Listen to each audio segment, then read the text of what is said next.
For Nintendo fans, The Legend of Zelda Breath of the Wild has been one of the most anticipated games in the past decade. It's no secret that the Legend of Zelda series is probably my favourite, so when I heard that we were getting a brand new open world Zelda game, I was immediately intrigued to see where the series was going to go, especially after problems I had with the last big Zelda games that come out on the console, which was Skyward Sword on the Nintendo Wii. Oh my god, so many bad memories. This thing, the Wii Motion Plus, kept messing up all the time. For around 5 years, this game had been in development. It is actually the first Zelda title to be made in HD, if you don't count the remasters that we've got of past titles. After years of waiting, Breath of the Wild finally came out in March of last year to coincide with the launch of Nintendo's new hybrid console, the Nintendo Switch. On the system, as well as playing in glorious 1080p when the console is docked, you can also take the game on the go with you as well, which I think is amazing. I think that it's really impressive that Nintendo have managed to make an open world which I believe that is bigger than Skyrim, and they've put it onto a tiny SD card. Yes, Nintendo have gone back to the old days of the NES, the SNES and the N64 cartridges, and I suppose you could also say the handhelds like Game Boy, Game Boy Advance, DS, 3DS, you name it. And I've got to say, for a game which is this size, I mean, just look at the size of this SD card. I mean, it's actually smaller than the SD cards that are used for the DS systems. So I find that absolutely astounding that they managed to put this whole game all on one SD card. I think it's amazing, and I've got to say, the packaging for this, I really love it, and I really love how on some of these Switch games you have all of this nice artwork inside. I think that it is amazing. The game was also released in disc form for the Nintendo Wii U, because this came out as a sort of last hurrah for the Wii U, even though there wasn't that many hurrahs for the Wii U, if I'm going to be completely honest with you. But I guess, seeing as the game was slated for a Wii U release for many years, I think it's fair enough that it was released on the Wii U as well. But personally, I think the best way to experience this is definitely on a Nintendo Switch. So yeah, I do sound biased. This game does work better on the Nintendo Switch, as it is a perfect launch title for the system, just as Twilight Princess was for the Wii. My reason is simple: the option to play the game in handheld mode just makes it so worth it, not only just to buy the Switch version of this game, but to buy a Switch console itself.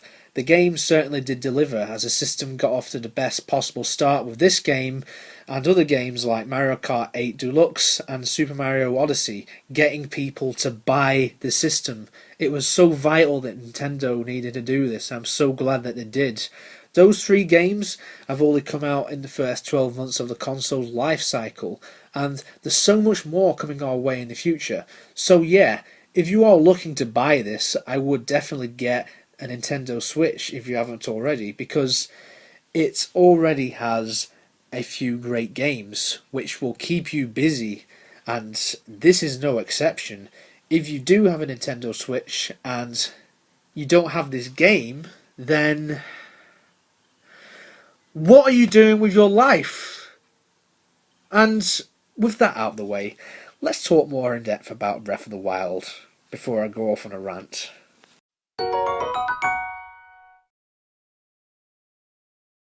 Now, the game begins with Link regaining consciousness after being asleep for over 100 years inside a chamber. As the game progresses, you learn why he's been there for that long. Immediately, you hear a voice calling to you. And yes, you heard correctly.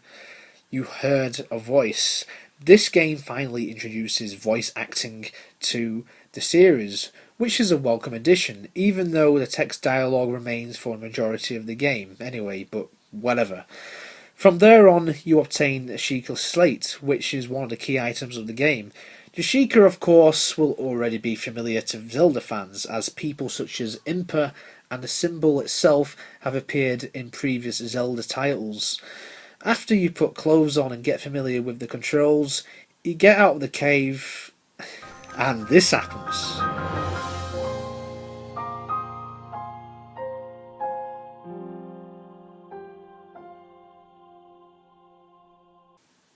You know, sometimes you get a moment where you just feel that something special is about to happen. This is one of those moments. Going by how the environment is in this game, with everything looking rather ruined, like the Temple of Time, which you will soon find, I presume that this game takes place at the end of the Zelda timeline as we know it. It does make sense, seeing as items and characters from previous games return, namely the Koroks, who were last seen in the Wind Waker. In addition, the game hardly features music, which fits the tone of this. Hyrule looks sort of ruined because of some shit that has gone down over the past 100 years while Link has been asleep. The one causing all of this mess is of course Ganon.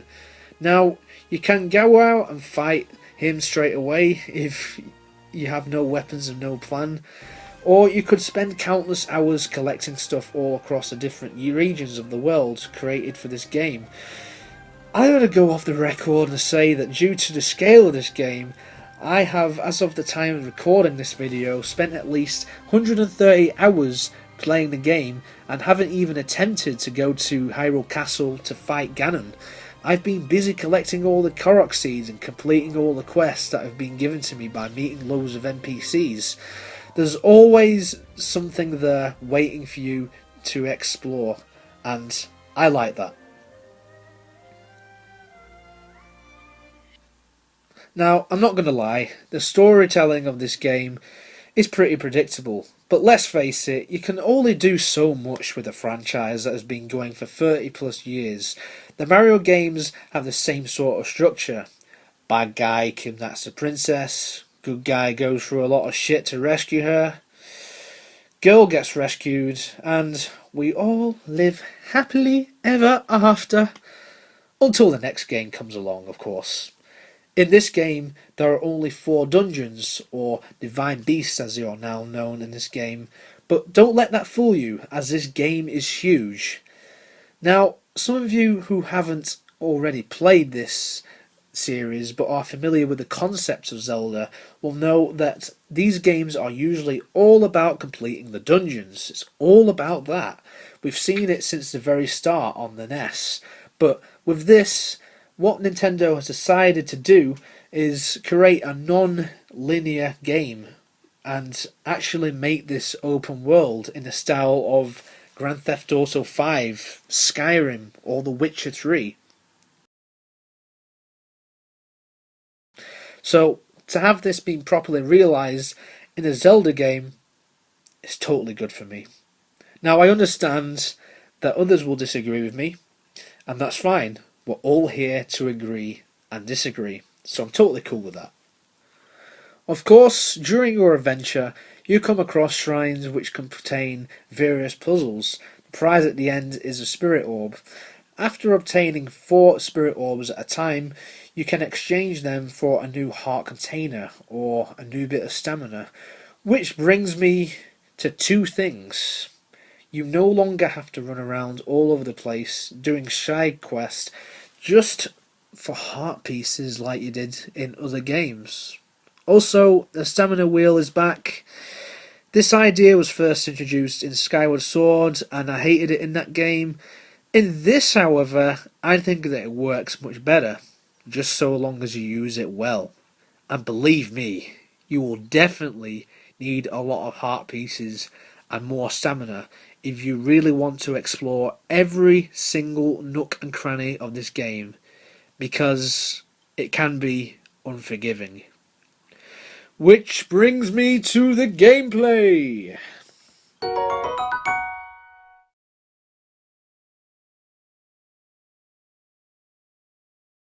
People keep coming back to this franchise for the gameplay. That is why we are here now playing this game 30 plus years after the first game came out. It's not all about the story, because as I said earlier, a lot of it is just rehashed stuff anyway. The first Zelda game had a little overworld. You explored Hyrule, you went in dungeons and collected items, and eventually you would kill all of these creatures that you'd encounter, and then you would find this giant pig known as Ganon, and then you would defeat him. In the second, it's a continuation, something which is rare for this series, but this time it's mainly a 2D side-scroller, a genre which in the 1980s was made popular by an Italian man who took mushrooms for a living. The mechanics which were introduced in this game didn't really seem to take off, so for A Link to the Past it went back down to the top-down view and the Dark World was introduced.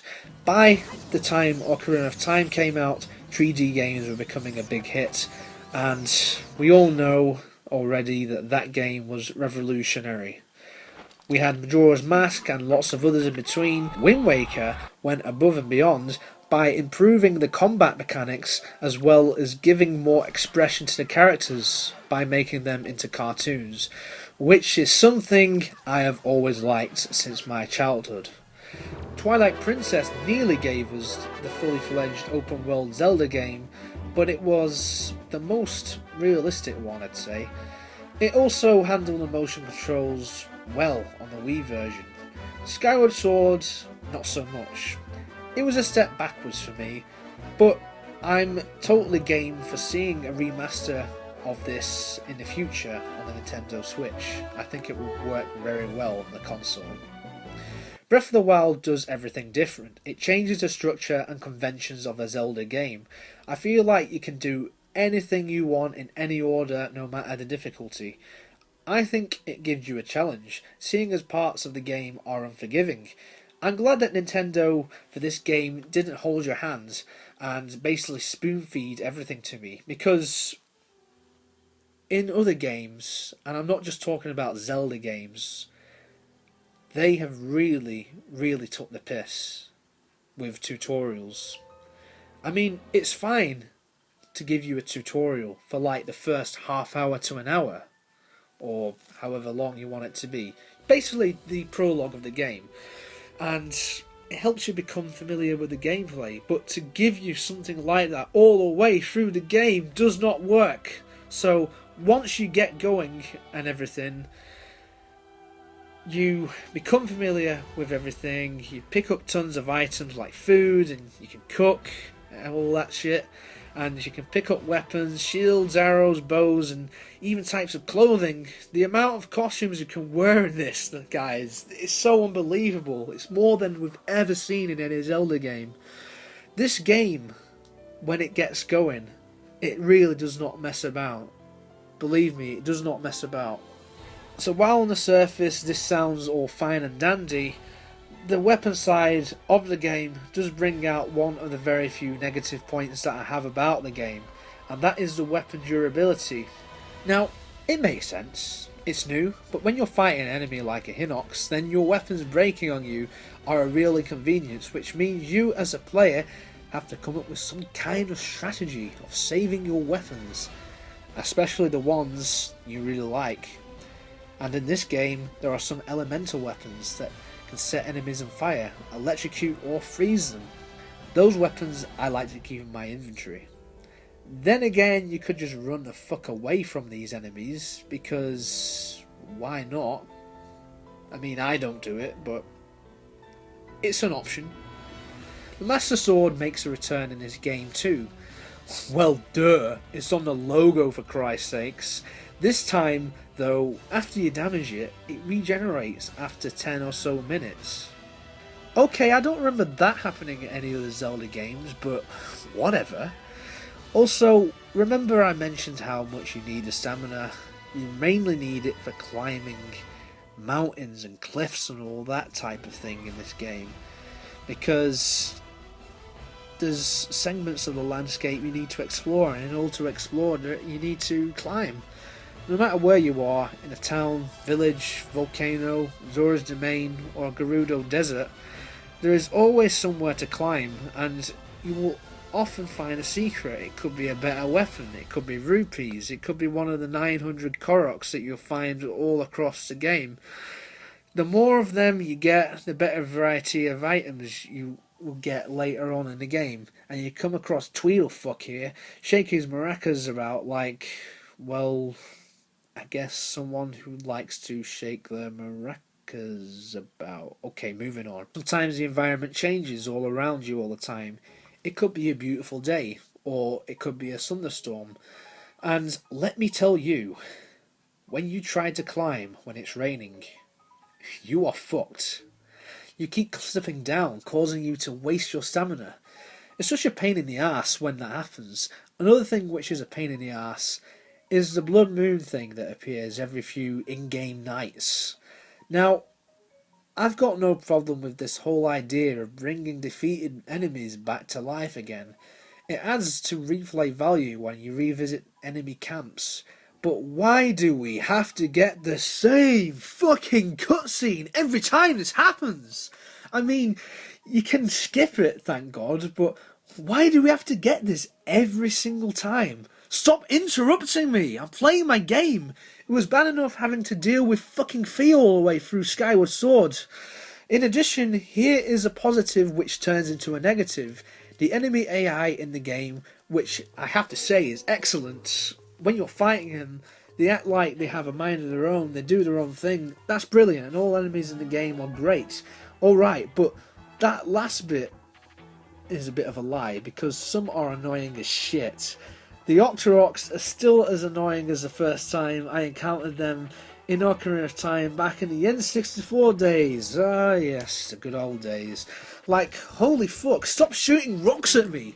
But anyway, that's my nitpicks out of the way. A last thing I will say about enemies is that sometimes you will come across some that are really hard to defeat, unless you have a combination of skills, patience, and a good set of weapons. Enemies that fall into this category are the Hinox, Guardians, giant stone monster thing from Metroid Prime, and we have the Lionels, who actually make their first appearance in a 3D Zelda game, and holy fuck, these are brutal if you cross them. Good luck trying to fight them, because I have not yet defeated one of them to date. They are that hard. Serious folks, Nintendo are not fucking around with this one. The only thing I think Nintendo missed a trick with in this game is the addition of more enemies. Like, could you imagine a Re-Dead in this game?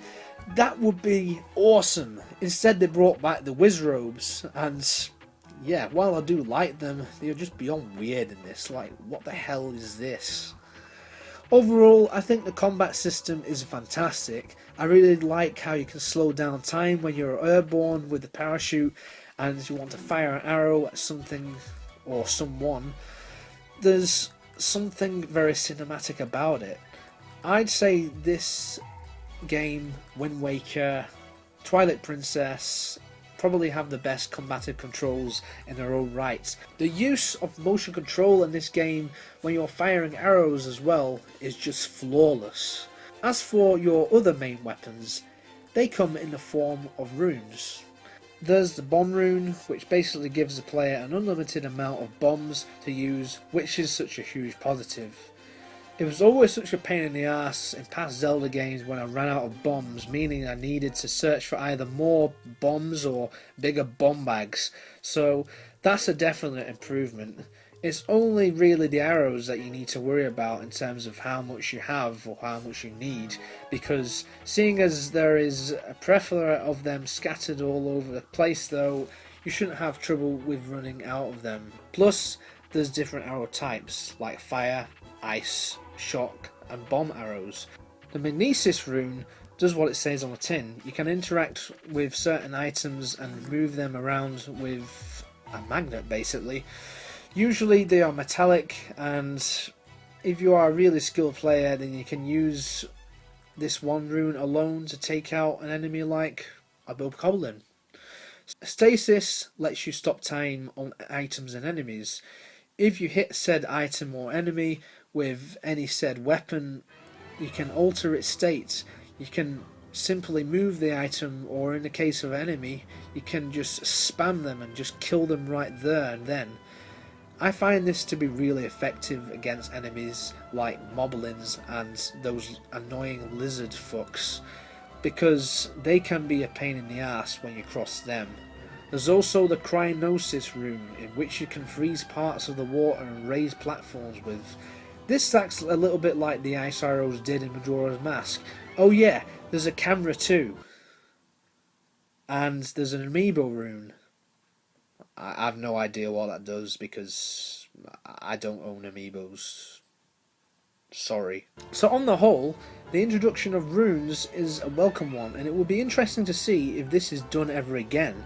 The runes are one of the most vital parts of the gameplay, and from very early on you really need them, especially inside the dungeons, or divine beasts as you're known in this game, as well as inside most of the 120 shrines and all around Hyrule itself.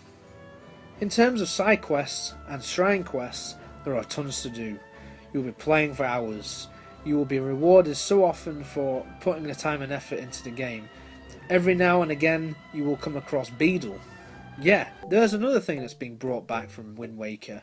So much love for Wind Waker in this game. The Koroks, Beedle, even the graphics are reminiscent. He will ask if I want to sell any of my items that I've picked up during my journey, or I could ask him, "What have you got?" It's as simple as that. Now and again he'll award you with some new item if you've picked up an electric rhino beetle in your travels. He usually gives you a potion or some shit like that. It was nice to see him being brought back for this game. Some people have criticised this game, saying that it feels too long and the world overall feels empty. Now, I could be completely wrong, but my belief right now is that this takes place at the very end of the Zelda timeline. I mentioned it earlier. Everything is kind of ruined by shit, and that's happened. And we find out by visiting certain areas throughout the game. In my opinion, I like the atmosphere that this game inhabits. The lack of musical cues, unlike previous games, marks a departure from the traditional thing of any Zelda game, if that makes any sense. Some parts of the game have great musical cues, some new ones and some returning ones, which are just great to listen to while exploring the area. After well over 100 hours and completing all of the Divine Beasts and almost 120 shrines, I still feel like there's loads of stuff to do in this game, and that can all be a good thing. I've never once felt bored by any of the landscape and sheer scale of the game. Wherever I go, there's always something to do, whether you need to or not. Running low on hearts, hunt down some wildlife, collect meat and cook it in a meal to replenish some energy. Sometimes open world games are done wrong, but this one I think Nintendo have finally got right. Again, we are all here to agree and disagree, but I honestly think that Nintendo killed it with this game. That's the funny thing about the company. Before last year, I was very skeptical of Nintendo for the way things have turned out. I never owned a Wii U because, like many, the console never appealed to me. The second half of the Wii's lifespan was just dire. I think I've mentioned in another video somewhere how I only play about 4 or 5 of those games over and over. 2 of them being the Mario Galaxy games, 1 being Twilight Princess, 1 being Metroid Prime 3, and the other being Super Smash Bros. Brawl, the latter of which I played the most and still do 10 years after it was first released on the system. I also only use the Wii for replaying old GameCube games and a few classic Virtual Console titles from the era when Nintendo, in my personal opinion, had their mojo. They really lost that. For years and years, they promised and they hardly delivered. I missed an entire generation due to being disheartened by the Wii U's hardware and the titles which were coming out for it. But then, when this game finally got shown off, after years of waiting, and when it was announced that it would be coming to Nintendo's new hybrid console as a launch title, I knew that this could be it. This could be the turning point. The start of a renaissance era for Nintendo, perhaps. That last part might be hyperbole. The Legend of Zelda Breath of the Wild is the best Zelda game ever made. Is it my personal favourite? I can't say right now because it's still only 1 year old and it still feels brand new to me, but it is certainly up there with the other Zelda titles I love, which I've already reviewed on this channel. I've made new memories with this game, and I just know that there's more to come yet. There's content for this game in which I haven't unlocked and I really can't wait to have a look at. We have DLC, which I probably will get at some stage, and I might do a video on that. I'm going to round this off by saying that this game could come down as one of the most important games ever made in years or even decades to come, because it is groundbreaking in so many ways. I mean, I've said it for some other video games before, and it sounds like an overused term on this channel, but I'm deadly serious when I say that it is a groundbreaking game. I'm just still in awe of how amazing it looks, not only on HD TV but in handheld mode. If you told me that this was going to happen, I would have said no chance. The capability to take it around with you anywhere on a tiny little cartridge is a triumph, which will still have a novelty for a long time. So every credit to Nintendo for doing this. It's been said before, people will disagree with me, The Legend of Zelda Breath of the Wild, despite its tiny flaws, to me is a masterpiece.